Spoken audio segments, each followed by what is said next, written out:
రసజ్ఞులైన సాహితీ మిత్రులందరికీ ద్విభాష్యం రాజేశ్వరరావు నమస్కారం. అది 1891 సంవత్సరం.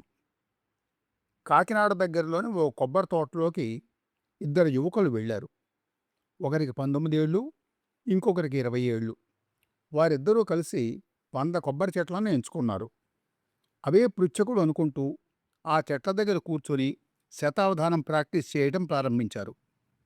ఒకరికొకరు ప్రోత్సాహం ఇచ్చుకుంటూ, తమకు తామే సర్ది చెప్పుకుంటూ శతావధానం చేయటంలో ఎన్నో మెళకువలను తెలుసుకున్నారు. తర్వాత ఆ ఊర్లో ఉండే బాదం వెంకటరత్నం గారనే పెద్ద మనిషి దగ్గరికి వెళ్ళి, మేము శతావధానం చేయడానికి రెడీ, శతావధానం ఏం కర్మ, అవసరం వస్తే సహస్రావధానం కూడా చేసేస్తాం అంటూ ఎంతో ధీమాగా చెప్పారు. ఆ యువకుల ధీమా చూసి ముచ్చటపడిన వెంకటరత్నం గారు సభ పెట్టించారు. ఊళ్ళో పండితులను అందరినీ ఆహ్వానించారు. పృచ్ఛకులంతా గట్టివాళ్ళు, వయసు మళ్ళిన పండితులు. ఈ అవధానుల నిండా 20 ఏళ్ళు కూడా లేని కుర్రాళ్ళు. ఆ కుర్రాళ్ళిద్దరూ చెర్ల బ్రహ్మయ్య శాస్త్రి గారి దగ్గర ఇంకా విద్యార్థులే. అయినా తెలుగులో, సంస్కృతంలో అడిగిన విషయాలపైన, కోరిన వృత్తాలలో 100 పద్యాలు చెప్పడం ప్రారంభించారు. మొదటి రోజు 100 పద్యాలలో 100 చరణాలు పూర్తయ్యాయి. రెండవ రోజున తర్వాత చరణాలు చెప్పాలి.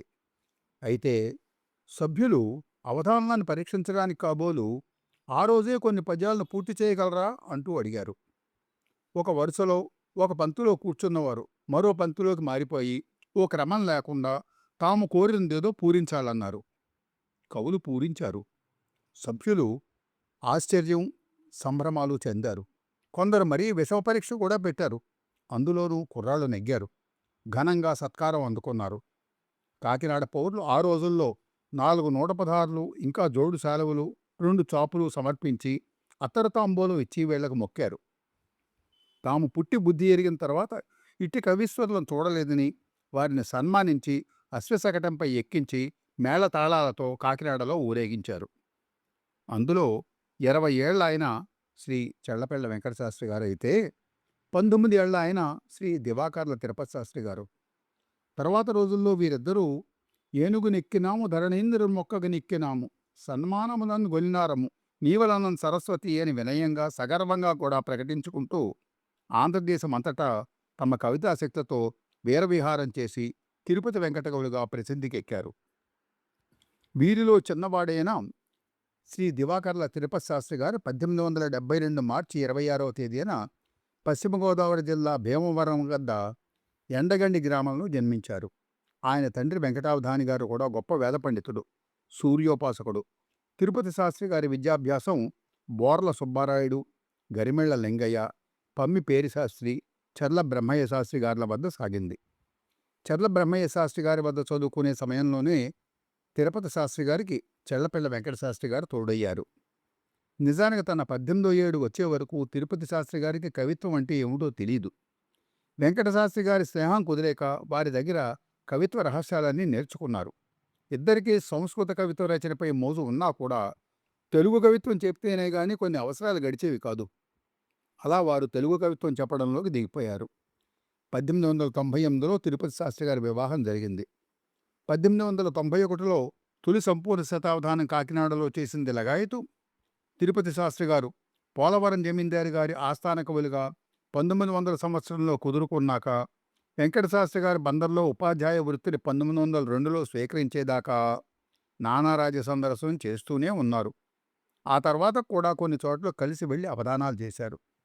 ఏ ఒక్క పద్యం చెప్పినా అది ఇద్దరి రచనగానే చలామణి అయింది. ఈ కవులు వెంకటగిరి, విజయనగరం, గద్వాల, మొగల్కుర్తి, ఆత్మకూరు, కెర్లంపూడి, పోలవరం, కాకినాడ, ఉర్లాం, వనపర్తి, గంపలగూడెం, పోలవరం, కసింకోట, బందరు, తంగెళ్లమూడి, రాజమండ్రి, చిత్రాడ, మురుమండ, లక్ష్మీనరసాపురం, విశాఖపట్నం, సామర్లకోట, బొబ్బిలి, కోలంక, ధవళాశ్వరం మొదలైన 30కి పైగా సంస్థానాలలో అవధానాలు దిగ్విజయంగా చేశారు.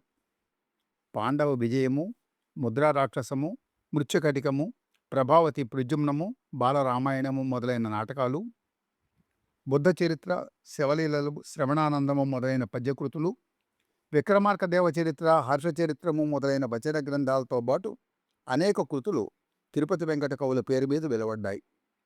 శ్రీ అవ్వారి సుబ్రహ్మణ్య శాస్త్రి, శ్రీ వేటూరి ప్రభాకర శాస్త్రి, శ్రీ వేలూరి శివరామ శాస్త్రి, శ్రీ విశ్వనాథ సత్యనారాయణ, శ్రీ పెంగళ లక్ష్మీకాంతం, శ్రీ కాటూరి వెంకటేశ్వరరావు, శ్రీ దీపాల పిచ్చయ్య శాస్త్రి, శ్రీ త్రిపురనేని రామస్వామి చౌదరి, శ్రీ మాధవపెద్ది బుచ్చసుందర రామశాస్త్రి మొదలైన ఎందరో శిష్యులను ఈ జంట కవులు తీర్చిదిద్దారు.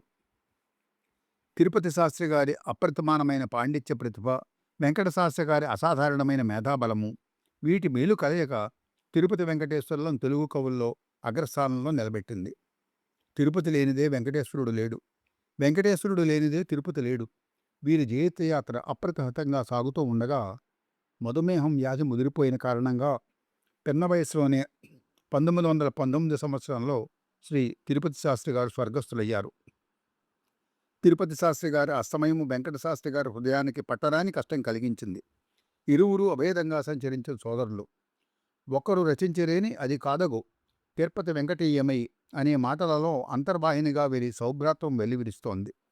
తిరుపతి శాస్త్రి గారి నిర్యాణం తర్వాత వెంకట శాస్త్రి గారు ఎన్నో కృతులు రచించారు. అవన్నీ కూడా ఇద్దరి జంట పేర్లతోనే ప్రచురితం కావటం ఒక మహాదర్శం.